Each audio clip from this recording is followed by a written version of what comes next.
Assalamualaikum warahmatullahi wabarakatuh. Kembali lagi guys bersama Alike Channel. Jangan lupa subscribe, like, share dan komen. Dan jangan lupa bunyikan loncengnya ya guys. Kali ini kita akan membahas pabrik semen tertua di Indonesia, yaitu Semen Padang. Berikut sejarahnya. Ada 4 warisan Belanda yang sangat berpengaruh pada perkembangan ekonomi Sumatera Barat. Keempat warisan itu adalah PT Semen Padang, Pelabuhan Teluk Bayur, tambang batubara di Ombilin, dan jaringan jalan kereta api. Keempatnya menjadi pilar transformasi sosiologis dan kultural yang sangat dialami masyarakat sekitar 1 abad silam. Eksistensi PT Semen Padang yang kini menjadi sebuah entitas bisnis membanggakan bagi Sumbar, berawal dari penemuan batu-batu menarik oleh seorang perwira Belanda berkebangsaan Jerman, Carl Christophus Lau pada 1906. Carl Christophus Lau mengajukan permohonan kepada pemerintah Hindia Belanda untuk pendirian pabrik semen di Indarung. Permohonannya disetujui lebih kurang 7 bulan kemudian.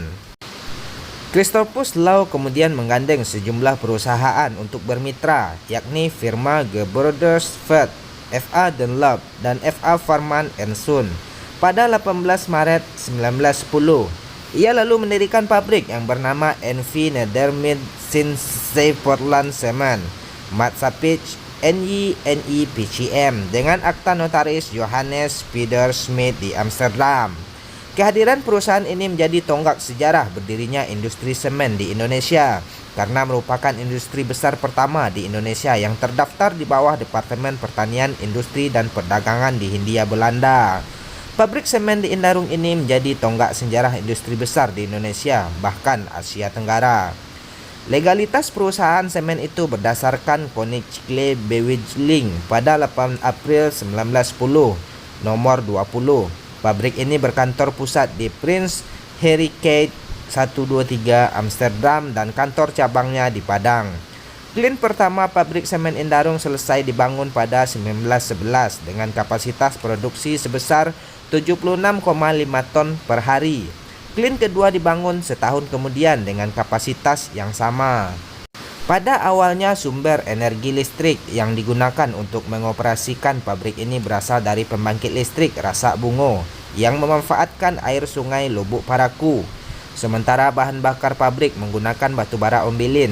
Batubara didatangkan dengan kereta api dari Sawah Lunto ke Bukit Putus, tak jauh dari Teluk Bayur. Dalam perjalanannya pabrik ini terus mengalami perkembangan. Pada 1939 menjelang Perang Dunia II, pabrik ini mampu produksi 170.000 ton dalam setahun, yang merupakan produksi tertinggi di kala itu. Waktu itu pabrik ini memiliki kapasitas terpasang 210.000 ton. Situasi politik pada masa lalu amat berpengaruh kepada kepenguasaan pabrik semen ini. Jepang yang menenangkan peperangan dunia kedua mengambil alih penguasaan pabrik dari tangan Belanda. Setelah sekutu bertekuk lutut pada negeri berjuluk Matahari Terbit itu. Pada masa itu manajemen perusahaan kemudian ditangani Asano Semen Jepang. Semua produksi pabrik ini digunakan untuk mendukung aktivitas militer Jepang. Penguasaan Jepang terhadap pabrik ini hanya bertahan lebih kurang 2 tahun, yaitu sekitar 1942 sampai tahun 1944.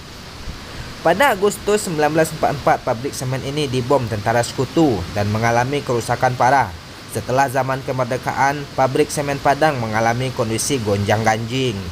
Pada waktu kemerdekaan tahun 1945, pabrik ini diambil alih karyawan dan selanjutnya diserahkan kepada pemerintah pada tahun 1947. Pada agresi Belanda 1947 sampai 1949, pabrik ini relatif tidak berfungsi. Belanda kemudian kembali menguasai alih pabrik dan pengelolaannya diserahkan pada perusahaan yang sebelumnya menangani pabrik ini. Pada masa itu meski Indonesia sudah memperoleh kemerdekaan, namun pabrik semen Padang yang berganti nama menjadi NV Padang Portland Cement Maatschappij atau PPCM tetap berada di bawah pengelolaan Belanda. Namun pada 1958, pemerintah Indonesia melakukan nasionalisasi seluruh perusahaan Belanda di Indonesia. Perusahaan kemudian sepenuhnya menjadi milik Indonesia sesuai amanat Undang-Undang Nomor 86 Tahun 1958 tentang nasionalisasi. Dalam undang-undang ini ditegaskan bahwa semua perusahaan milik Belanda diserahkan kepada Indonesia. Oleh pemerintah, pengelolaan pabrik kemudian dipercayakan kepada Badan Penyelenggara Perusahaan-Perusahaan Industri dan Tambang yang dibentuk berdasarkan Peraturan Pemerintah Nomor 23 Tahun 1958 pada 26 Februari 1958. Bapit sendiri bernaung di bawah Kementerian Perindustrian. Ketika itu, J. Sadiman ditunjuk sebagai Direktur Utama. Pergulatan politik dalam negeri juga mempengaruhi perjalanan sejarah Semen Padang. Produksi perusahaan ini sempat terganggu ketika terjadi pergolakan PRRI. Imbasnya di akhir 1960-an, pabrik ini nyaris dilego menjadi besi tua. Upaya melego itu akhirnya digagalkan Gubernur Sumbar, Harun Zain. Harun menyelamatkan pabrik tersebut dengan meminta pemerintah pusat agar memberi kepercayaan kepada pemerintah daerah untuk mencarikan jalan keluar. Harun Zain kemudian meminta Insinyur Azwar Anas memimpin pabrik. Azwar sukses melakukan revitalisasi pabrik sehingga pabrik ini bisa kembali survive. Pada masa-masa itu status perusahaan juga mengalami perubahan. Berdasarkan PP nomor 135 tahun 1961, perusahaan itu berubah menjadi perusahaan negara Semen Padang. Lalu pada 1971 melalui peraturan pemerintah nomor 7, status Semen Padang ditetapkan menjadi PT Persero dengan akta notaris nomor 5 tanggal 4 Juli 1972.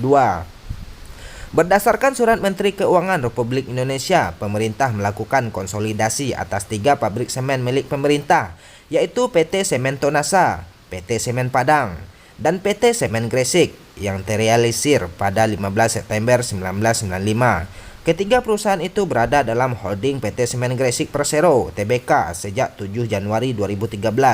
PT Semen Gresik Persero berubah nama menjadi PT Semen Indonesia Tbk Persero sesuai hasil rapat umum pemegang saham luar biasa di Jakarta pada 20 Desember 2012. Dan PT Semen Padang bersama PT Semen Gresik, PT Semen Tonasa, dan Tanglong Cement Company Vietnam resmi menjadi bagian dari PT Semen Indonesia, perusahaan semen terbesar di Indonesia. Demikianlah sejarah singkat mengenai cikal bakal PT Semen Padang. Jangan lupa like, subscribe, dan komen. Terima kasih.